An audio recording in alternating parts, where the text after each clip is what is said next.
రమ్మని చెప్పి దాదాపు 250 మంది మీడియా వచ్చారు. 150 కెమెరాలు వెయిట్ చేస్తున్నారు. ఈయన వచ్చేటప్పుడు ఏంటనేసి అంటే అందరినీ ఒక 6 గంటల ప్రెస్ మీట్కి రమ్మని చెప్పాడు. 8:15 అయినా కానీ సరే మనిషి రాలేదు. సరే ఆయన పెద్ద హీరో అయిపోయాడు కదా అనేసి చాలా మంది సీనియర్ పాత్రికేయులు కూడా సరే ఏంటి అని పిఆర్ఓని అడగడం స్టార్ట్ చేశారు. కానీ మనిషి అయితే రాలేదు.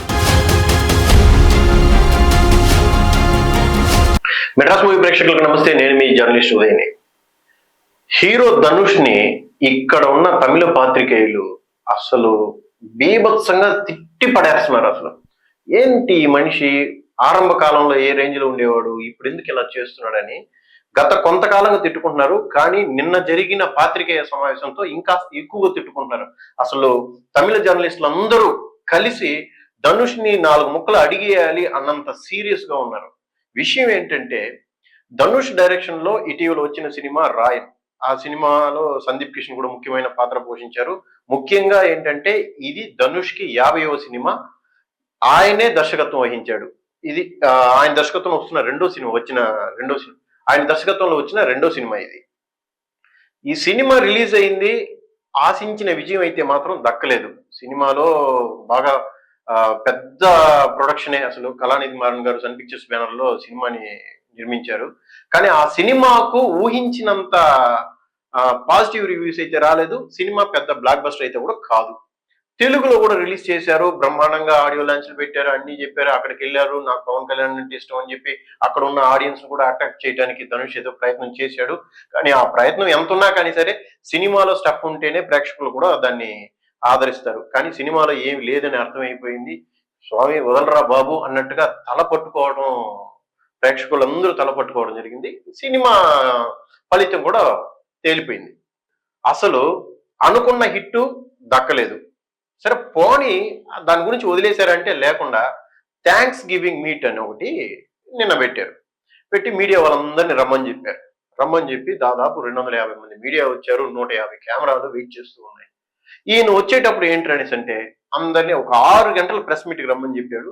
8:15 అయినా కానీ సరే మనిషి రాలేదు. సరే ఆయన పెద్ద హీరో అయిపోయాడు కదా అనేసి చాలా మంది సీనియర్ పాత్రికేయులు కూడా సరే ఏంటి అని పిఆర్ఓని అడగడం స్టార్ట్ చేశారు. కానీ మనిషి అయితే రాలేదు. అందరూ వెయిట్ చేస్తున్నారు. వెయిట్ చేస్తున్నప్పుడు పిఆర్ఓ ఏం చెప్తారంటే వెళ్ళిపోండి, మీరు వెళ్ళి భోజనం చేస్తున్నారండి, ఆయన వస్తారు, ఎప్పుడు వస్తారో చెప్పారు, మిమ్మల్ని ఎవరు కలవద్దు, ఆయనే వచ్చి మిమ్మల్ని కలుస్తాడు అనేసి. అర్థం కాలేదు. ప్రెస్ మీట్కి ఇన్వైట్ చేసింది మీరు. ముఖ్యమైన పత్రికల్లో నుంచి, సోషల్ మీడియాలో నుంచి, యూట్యూబ్ ఇలా సోషల్ మీడియా నుంచి అన్నిట్లోనూ వచ్చారు, ఛానల్స్లలో నుంచి వచ్చారు. వచ్చింది ఆయన్ని ఒక ఫోటో తీసి ఒక వీడియో వేసుకోవటానికే కదా, ఆయన ఏం మాట్లాడతారో చేయటానికి. రెండోది థ్యాంక్స్ గివింగ్ మీట్ అనేసి అంటే ఆయన స్టేజ్ మీదకి వచ్చి థ్యాంక్స్ చెప్పి వెళ్ళడం సహజం. అందులోనూ ధనుష్ వచ్చి డౌన్ టు ఎర్త్ ఒక పర్సన్. ఆరంభ కాలంలో ధనుష్ వచ్చి మీడియా వాళ్ళతో చాలా క్లోజ్ గా ఉండేవాళ్ళు. ప్రతి చిన్న విషయాన్ని కూడా అడిగి మరీ తెలుసుకుంటారు. సార్ ఏం మైనస్లు ఏమైనా ఉన్నాయా అని అడిగి తెలుసుకునే రకం ఆయన. ఎగ్జాంపుల్కి ఏంటంటే దగ్గర ఒక 15 సంవత్సరాలకు ముందు రామ్ పోతినేని హీరోగా నటించిన రామ్ జెనీలియా కాంబినేషన్ వచ్చిన రెడీ సినిమాని ఈయన ఉత్తమ పుత్రాన్ని అనేసి రీమేక్ చేశారు. ఆ సినిమాకి కొన్ని ప్రాబ్లమ్స్ వచ్చాయి. దాని తాలూకు ప్రెస్ మీట్ ఇక్కడ చెన్నైలోనే జరిగింది. అప్పుడు కూడా ప్రెస్ మీట్ పెట్టారు. ఆ ప్రెస్ మీట్కి నేను వెళ్ళాను. అప్పుడు సార్ మీరు తెలుగు మీడియా కదా సార్, మీకు కరెక్ట్ గా తెలుస్తుంది సార్, తెలుగులో ఆల్రెడీ మీరు చూశారు కదా, ఇప్పుడు ఎలా ఉంది సార్ ఈ సినిమా అని దగ్గరకు వచ్చి మరి పర్సనల్ గా అడిగిన వ్యక్తి ధనుష్. సరే ఆయన గ్రాఫ్ అంచెలంచెలుగా ఎదిగింది, దాంట్లో ఎలాంటి డౌట్ లేదు. కానీ ఎదిగింది. మీడియాను ఇలా ట్రీట్ చేయాల్సిన అవసరం ధనుష్కి ఉందా? ఆయనతో పాటు ఉన్న వ్యక్తులైనా కనీసం చెప్పాల్సిన బాధ్యత వాళ్ళకి మాత్రం లేదా అన్నది నా ప్రశ్న. ఆయన కార్లో వచ్చి దిగేటప్పుడు ఎవరు ఉండకూడదట, అసలు కెమెరా ఎవరు షూట్ చేయకూడదు. మీరందరూ వెళ్ళిపోండి అని తరవడం మాత్రమే. మిగతా వాళ్ళు ఆయన అనుచరులందరూ అంతా మీడియా వాళ్ళని అదేదో జంతువులు తరిగినట్టుగా తరిమి మీరందరూ వెళ్ళిపోయింటే ఆయన ఇండివిజువల్ గా వస్తారు, వెళ్ళిపోతాడు. మీరు ఎవరు ఆయన మాట్లాడకూడదు, అది చేయకూడదు, ఇది చేయకూడదు అనేసి. ఆల్రెడీ ఇక్కడ ఉన్న మీడియా సంఘాలు కూడా సాలువా కప్పాలని, గౌరవార్థం చేయటం సహజం, సాలువా కప్పాలనేసి వాళ్ళు ప్రయత్నిస్తున్నారు. అదేదో వీళ్ళు తోపులాట్లో వెళ్ళి సాలువా కప్పే పరిస్థితికి వచ్చింది. ఇవన్నీ ధనుష్ దయచేసి దృష్టిలో పెట్టుకొని మీడియాకి ఇవ్వాల్సిన గౌరవాన్ని ఇస్తే ఇంకాస్త బాగుంటుంది అనేది నా యొక్క ఒపీనియన్.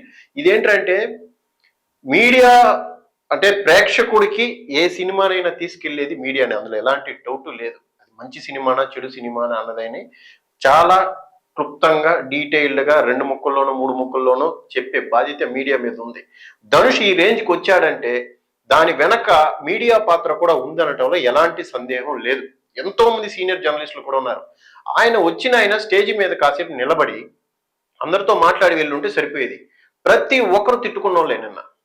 ఏంటి ధనుష్ ఇలా మారిపోయాడే, ధనుష్ ఇలా మారాల్సిన అవసరం ఉందా, మనల్ని ఏమైనా ఏదో రోడ్లు పోయే దారిలో పోయే దానయ్యలాగా చూస్తున్నాడు, ఎందుకు ఇలాంటి ప్రెస్ మీట్లకు మనకు రావాల్సిన అవసరం ఉందనేసి వీళ్ళు మాట్లాడుకోవడం కూడా నేను విన్నాను. ఏంటంటే ఇప్పుడు అజిత్ ఉన్నారు, అజిత్ క్లియర్గా ఒక మాట చెప్తాడు, నేను ప్రెస్ మీట్లకు రాను, ప్రమోషన్లకి రాను, నా సినిమా బాగుంటే ప్రేక్షకులు చూస్తారు, మీడియా వాళ్ళు కూడా ముందే వాళ్ళకి షో వేసేస్తారు, వాళ్ళు బాగుందంటే బాగుందని రాస్తారు. సో ఆయన ఒక డిక్లరేషన్ ఇచ్చేసాడు. ఎప్పుడు ఇచ్చేసిన తర్వాత ఆయన చెప్పిన తర్వాత ఇది వరకు ఏ ప్రెస్ మీట్కి రాలేదు, ఏ మంచి చెడులున్నా రాడు, అది అందరికి తెలిసింది. ఈయన అలా కాదు కదా, నిన్న ఆ ప్రెస్ మీట్లకి వాటి ప్రమోషన్లకి వచ్చిన ఆయన థ్యాంక్స్ గివింగ్ మీటింగ్ అనేసి ఒకటి ఇచ్చేసి దానికి అసలు కనీసం నేను దగ్గర కూడా రాను, మీరు దూరంగానే ఉండండి, అసలు అది ఎంత నిజమో తెలియదు కానీ అంతా అనౌన్స్ చేసి ఒక 8 గంటలకి నేను రావాలా అని వాళ్ళ అనుచరులను అడిగాడంట. మీరే చూసేసుకొని ఇంక నేను రావాల్సిన అవసరం ఉందా అని అడిగినట్టుగా సమాచారం. అది ధనుష్కే తెలియాలి మరి. సో ఇలాంటి పరిస్థితుల్ని ఆయన తీసుకొచ్చి పెట్టడం అవసరమా? మీడియా మధ్య ఆయన ఇప్పుడు ఒక హాట్ టాపిక్ గా మారాడు ధనుష్. సో ఇలాంటివన్నీ కొంచెం సరిదిద్దుకుంటే ఇంకాస్త బాగుంటుంది అన్నదే నా యొక్క అభిప్రాయం. మరొక వీడియోలో కలుసుకుందాం. కృతజ్ఞతలు.